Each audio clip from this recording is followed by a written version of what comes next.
we'll move on now to round 2, if we may, which is called Do Your Worst. It's a test of my guest's capacity for creative wrongdoing. This week, I'll be asking my guests to pitch me an idea for the most terrible reality TV show.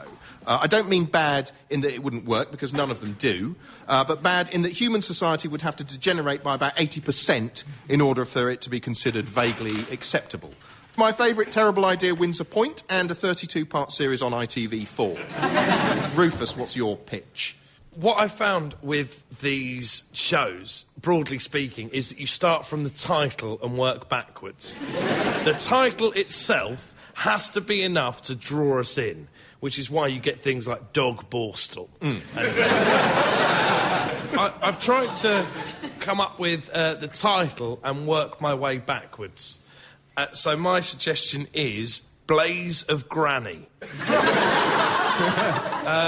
There was a show not that long ago that dealt sensitively with the issue of euthanasia, but I believe that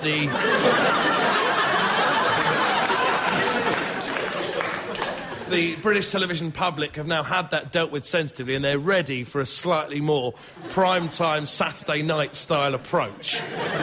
So, essentially, Vernon Kay... I like it already. Introduces a series of elderly people who have got incurable diseases, and they then pick a way to end their own lives.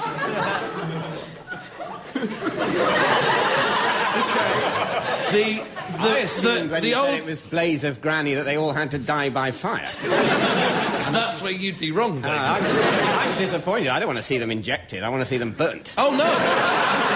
This is where the next format point really comes into its own. Because the most spectacular ending of one's own life of the night wins the £10,000 on offer. So I'm imagining... £10,000 for who? The families. Oh, I see. So it's got a feel-good end? Oh, yeah.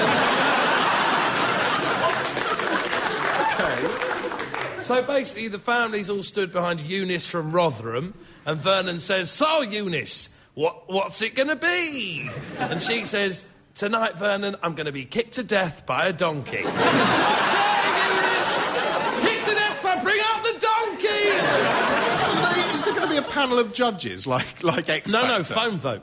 Oh, I see. Okay. I was going to say, because it's going to be hard, I'd like to see somebody inhale a drain pipe full of bees. I'd like to see that. You know, Charlie, it's that kind of thinking that could win you £10,000. That's certainly intriguing. It would give it a dark twist, because what they always say on the X Factor is, I would never have had the confidence to apply to this show, but my family insisted that I did. In my defence, may I just point out how that has clearly captured the public imagination. Looking around this room now, there isn't a man or woman in this room who isn't thinking, how would I go? Thank you very much, Rufus. Victoria, do you believe you could top that? Well, it's sort of yes and no, because the thing is, in a way, the fact that it captures the public imagination, it's really quite a good idea for a reality show. I reckon anything can capture the public's imagination. I reckon the public's imagination's stupid, if you like. Famous people drawn on flannels, they'd watch that. I haven't got nearly such a sort of baroque, thought-out idea. I mean, as you say, it's very difficult to top things that already exist. And I was going to say, I don't know if you know, there is already a reality show called Help Me, Anthea, I'm Infested. Yes.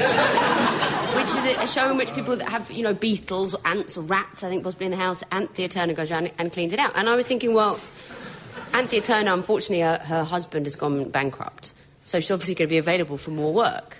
So I was really just thinking of ideas for her. I haven't got the whole picture. It's just Help Me, Anthea, I've got a verruca. I thought could make a show. But just small things, because, there's a recession, so everything's going to be smaller and more domestic. What, Help Me, Anthea, I've dropped a pen? Help Me, Anthea, I'm 5 minutes late for a meeting. Help Me, Anthea, I'm nearly out of Marmite. I'm worried it's going to run out. And there's just this one piece of toast. But I think... In fact, you wouldn't need to televise it. Just get work for Anthea Turner as a servant. And isn't there a flaw in the plan of help me, Anthea, I'm infested? If you wake up one day and realise you've got rats, and then you phone Anthea Turner, who helps you get rid of those rats, now you've got Anthea Turner.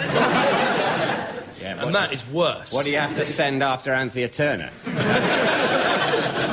A lion. Then you've got lions. You have to get Vernon Kay. But what do you send after Kay? A tiger.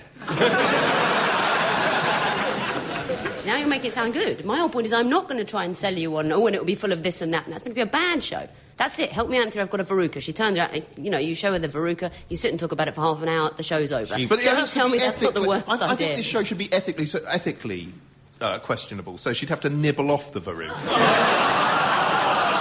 That's immediate gold. But there are shows that are actually so boring that what they are is just footage of things that would happen anyway. And I don't mean the football.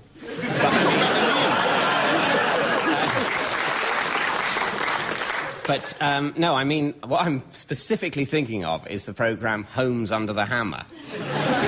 Two people say, what we're going to do is we're going to look at some houses that are going to be sold at auction as opposed to by the conventional method, and look at the house and say, yeah, well, obviously it needs a bit of work, but they might get it at a bargain price because it's being auctioned rather than being sold by the conventional method. And then we'll go to the auction and see what it fetches, which is a little bit more than they reckoned, usually, but less than if they'd been selling it by the conventional method. And then we interview the person who bought it, and they say, no, we're quite pleased we got it for less because we went to auction and it wasn't sold by the conventional method. And so we're hoping to do it up and then sell it probably actually by the conventional method. Now, that's all things that are just happening anyway, and they've just chosen to film. And you don't even need to involve Anthea or a verruca at all. It's just, you know, you might say, just find someone on the street, say, what are you doing? You're going to work. OK, it's people going to work. Where do you work? Well, I work in an office. OK, do you usually take this route? Yes, I'm just about to get on the bus. Following them on the bus. So you're annoyed by the idea of documentaries? I'm not annoyed